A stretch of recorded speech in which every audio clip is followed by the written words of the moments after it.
episode number 39.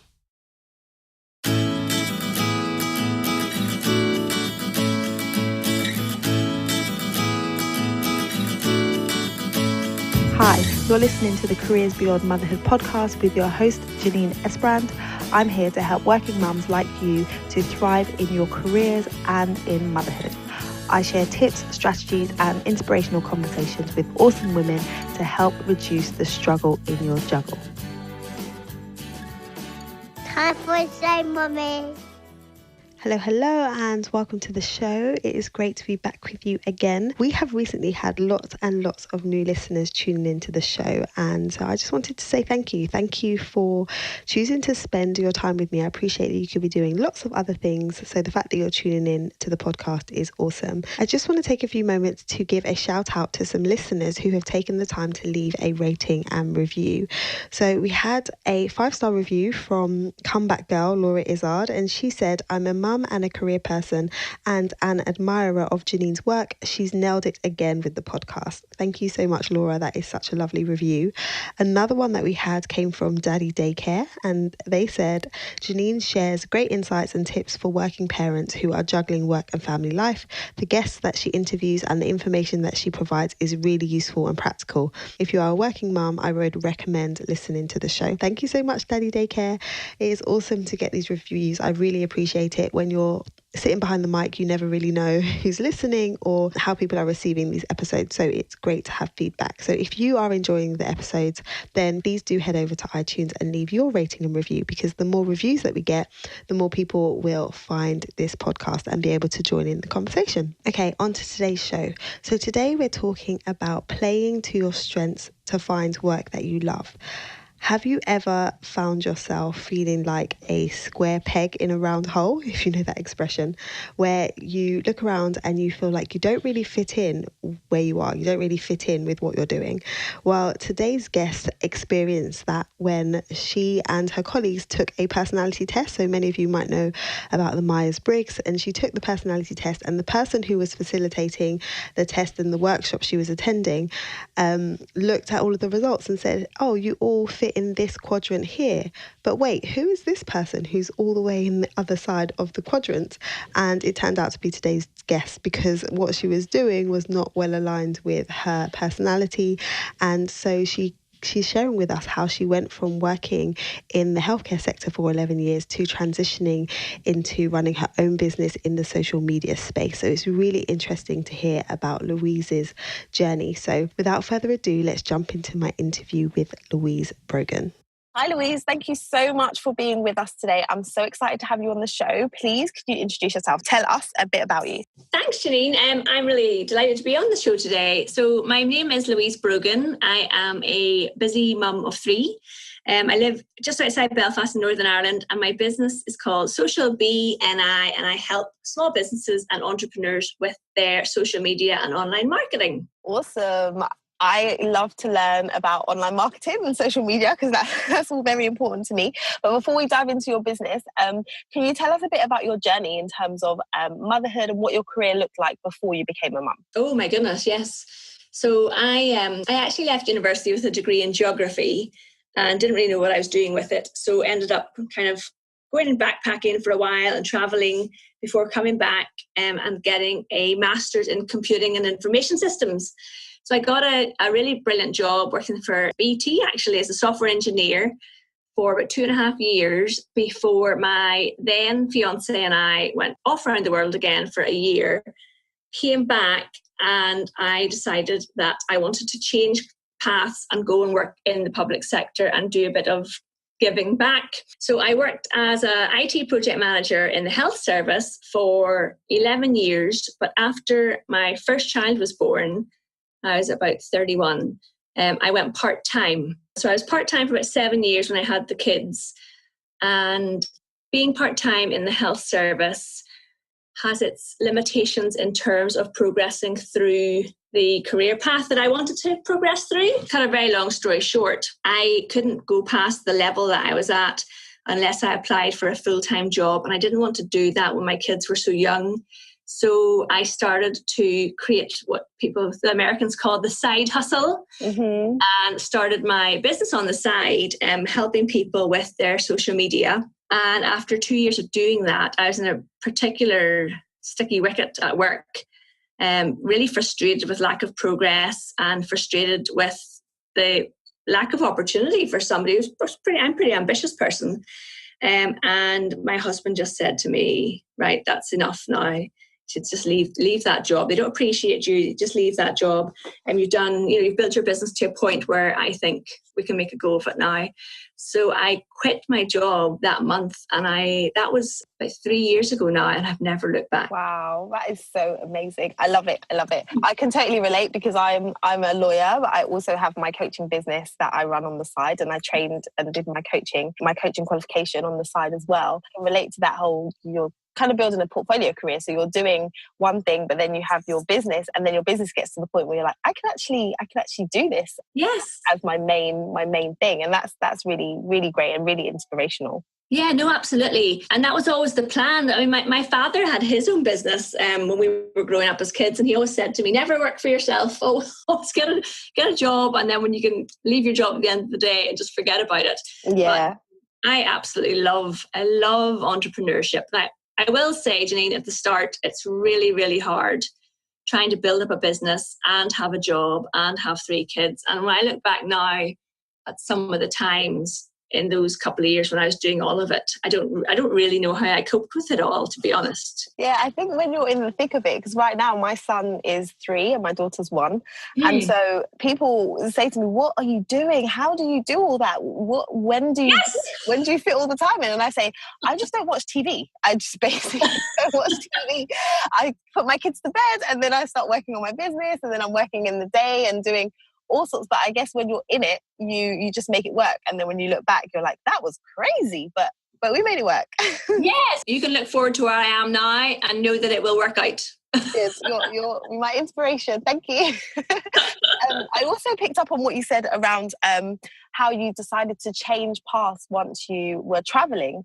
After you went traveling and you came back. I went to what really sparked my desire to do something outside of the law was after I went on a mission trip. So I went to Africa and was helping in 2 different countries, and we were doing legal training to people there. But when I came back, I felt like I was able to make an impact, and then I was looking for ways that I could continue to kind of make an impact on people's lives on a personal level. Was that your experience? Was it the traveling that made you come back, and the things that you were exposed to that made you come back and say, actually, I want to do something that's maybe helping people a bit more when you were working? Yeah, well, it was a couple of things. I mean, if I look at when you look back at things, in my family, I have 2 sisters. One's a social worker, one's a teacher, and my brother is a nurse.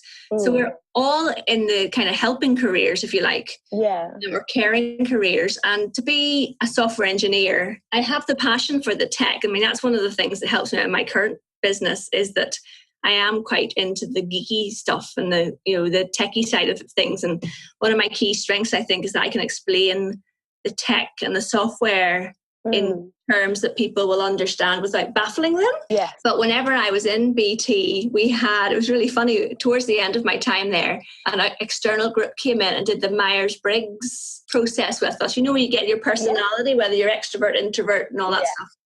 And at the end of the session, the guy who was organising the session said, so you're all mainly over in this quadrant here. And he says, who's this way over here on their own? That's me. And he said, I'm not really sure why you're here. And I thought, do you know what? Neither am I. That's brilliant. Yeah, but whenever I went off traveling, it gives you a real space to really think about what you want to do in life and what you actually want out of life. And I thought, I don't really want to be in this corporate space. I think I want to do something where I think I can hopefully make a difference to people's lives. Now, 11 years, I think, in the health service is long enough for anybody, because you will find out if any of your listeners work in the health service, there's a point where you just get fed up banging your head off a brick wall. Yeah. And now what I do is I help other small business owners. So I'm still helping people and providing help, but it's not within under somebody else's remit. And the only people placing limits on how far I can take this is myself. Yeah. And I absolutely love what you said around, taking that time to find out what your personality type is when you did the Myers-Briggs. There's other assessments. So there's the Strengths Finder, there's Myers-Briggs, there's a lot. But taking that time to get that level of self-awareness is really helpful, especially when people are in a space of feeling like what they're doing right now might not really be what they want to do long term, but then they get stuck and say, well, what else would I do? So starting from a place of, okay, so what am I good at? What do I enjoy doing? That can really help you to weed out what's probably not a good avenue to pursue, and then highlight what might be an area that you want to look into. So I think for anyone who's listening, who's at that transition stage or at a crossroads, then what you did is a really good way to start. Yeah, no, I really strongly believe in personal development and lifelong learning. And I think it's what really fires me up as well. Like I'm in my early 40s now. And my husband shared an article with me last night about a guy in his 50s. He's a surfer. And he was just saying, challenge yourself every day. That's what keeps you young. Yeah. Keeps you motivated, keeps you moving forward. Like, don't say, oh, I'm too old for such and such. Just, give it a go and keep moving on. Yeah, absolutely. I spoke to someone a little while ago, and she literally reinvented her career every decade. So she... Not Madonna. No. She started off as a lawyer, and then she went off to France, and her husband built this whole ski business, and then she came back and retrained as a coach. And it was just so interesting to hear about her journey and her life. And I think that we should not pigeonhole ourselves when it comes to our careers. We should say there's so many options, there's so many avenues. You don't have to make a decision and stick to it if you don't want to. You can explore so many different things. And I think for me, when I became a mum, there was something about having a child that I felt like, if I can do that, then I can do anything. And so that's so true. Like, I can grow a human, so surely I can launch a business. And so speak to me a bit about motherhood then, and how that's kind of changed you and how it fits in with your current business and how life looks for you. Well, the kids are my priority, 100%. And I think when you work for yourself, the best thing about it is that you can be flexible around the kids. So my 3 are now at school, all 3 of them. But when they weren't, when I started out, if my wee one was at nursery, or my mum would take him for me, but I would just do the work around them, like working in the evenings. And I don't have to do that so much anymore. But when I first started out, absolutely working around the kids. Like even now, my youngest 2 get out of school at 3:00. And I tell you what, whenever you get kids into school and you get them all finishing school at the same time, it is amazing. Because for a while we had, maybe one finished nursery at 12:15, one finished school at 2, one finished school at 3. And you're just running and running and running. And, you only got your 3 hours in the morning to do any work. Whereas now they're all in school at least till 3:00. So that gives me a good window to get my work done. But then I down tools, and I'm mum, and I'm doing homeworks, and I'm taking them to gymnastics and swimming, and you just wouldn't get that in a job. Yeah, flexibility. And with that kind of building your own flexibility, I think it's gold. I absolutely love being able to pick up if I need to when they go to bed or not, and just knowing that I have autonomy and I have control over what I'm doing. So that's brilliant. How do you work with your clients? So you help people with social media and building their businesses. So how do you organize your time so that you're servicing your clients when they need you, or do they just know? Like, how does that whole bit work? So when I started this business, I would have managed other people's accounts for them. And I really have changed overnight, and I train people how to do it themselves. Okay. So I do have a couple of clients who I still manage accounts for, but it's a very small number. And I would say that the majority of my income comes through going out and delivering workshops here in Northern Ireland. And also I have a membership site that I've built up that I deliver training to. So for example, we're talking at lunchtime today, and this morning I had a masterclass with my group at 10:00. So I know that I want to schedule the work for my clients and for my audience to be during school hours. So if somebody said to me, can you come and meet me at 3:30 on a Friday, I would have to say, no, I can't do that. I'm really sorry. Can we find another time that would suit better? And, if they can't, that's okay. That they're not the client for me. Yes. And I think a lot of my clients, a lot of the people who are in my membership are probably quite similar in that they are a lot of, not all of them, but a lot of them are mums who have kids, and it suits them to learn in the time when their kids are at school as well. Yeah.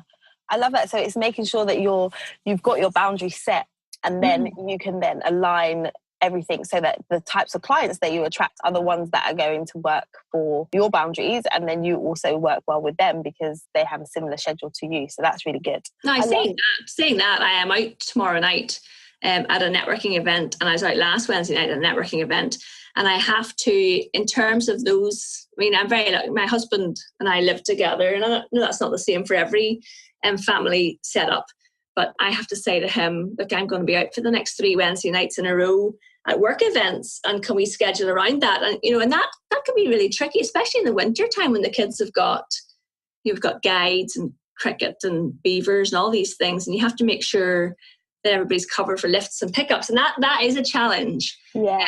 But as long as we have a rule, as long as it's on the calendar in the kitchen, then it's okay. I love that. We have a calendar in the kitchen. I tend to forget to put things on it sometimes, but it is good to have a central hub where everybody knows this is where all the information is. Yeah. Especially if you've got multiple children and have so many different activities as well.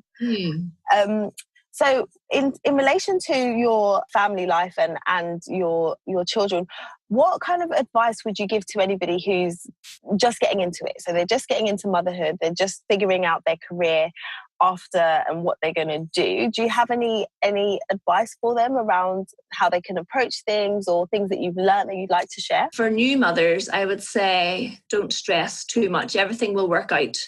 Everything should be okay. You can get yourself into a real stress and get, especially when your kids are small, you're not maybe getting enough sleep. And there's no, this, to me, having your own business, especially, it's a marathon. It's not a sprint. And I think if you have small children, whether you have a career or you have your own business, it's okay to say, do you know what? For a few years here, I'm just going to take my foot off the pedal a little bit.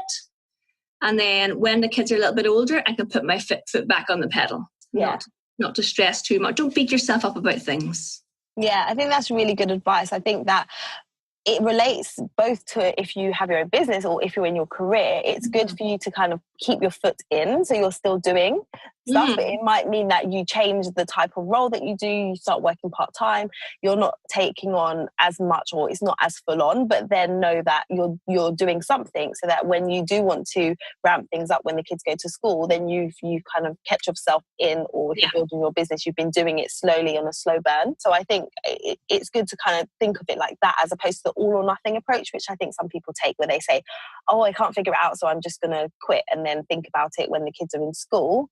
But sometimes that might mean that it's a bit more challenging to get started again. So it's quite good if you can manage it to kind of figure out a way that you can balance both as you're going through. Absolutely. And it's absolutely fine to outsource. Kids, as long as the kids are clothed and fed, they don't mind going to a childminder's a couple of afternoons a week. Yeah.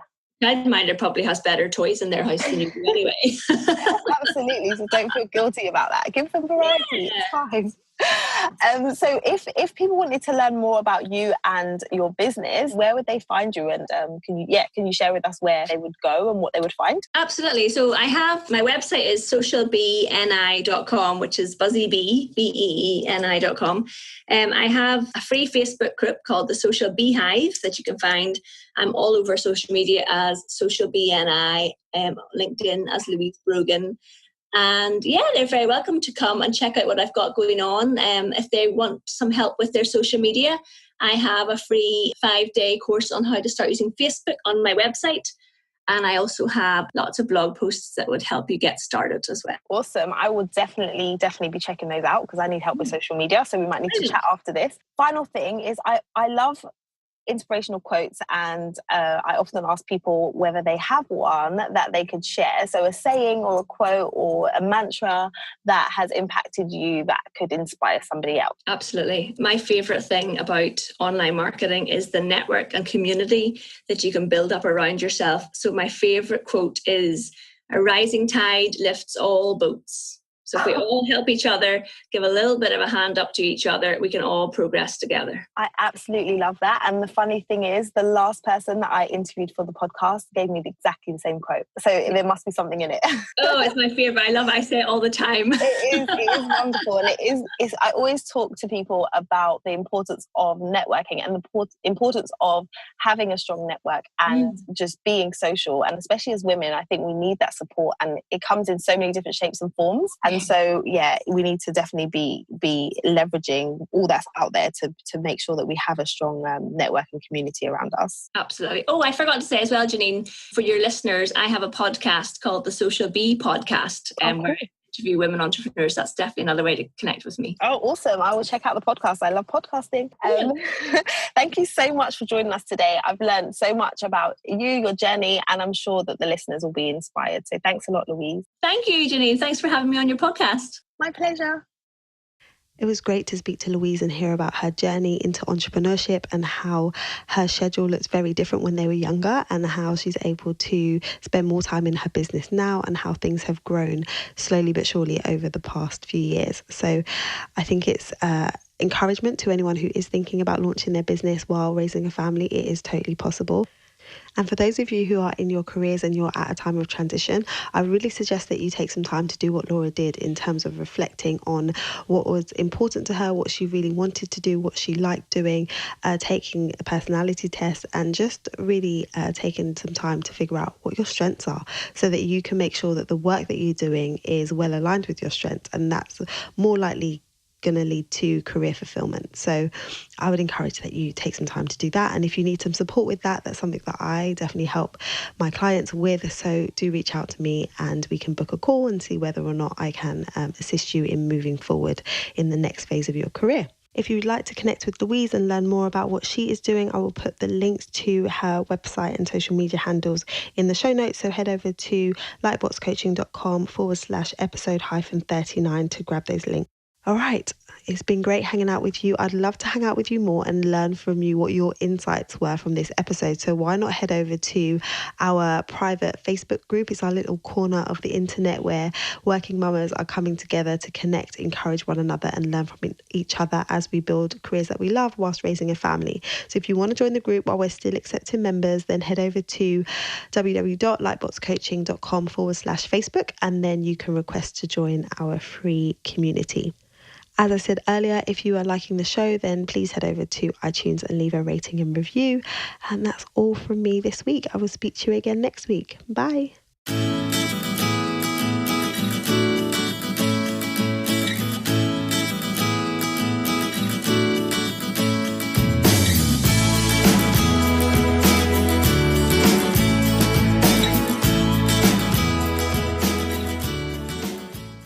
This podcast features music from Sound.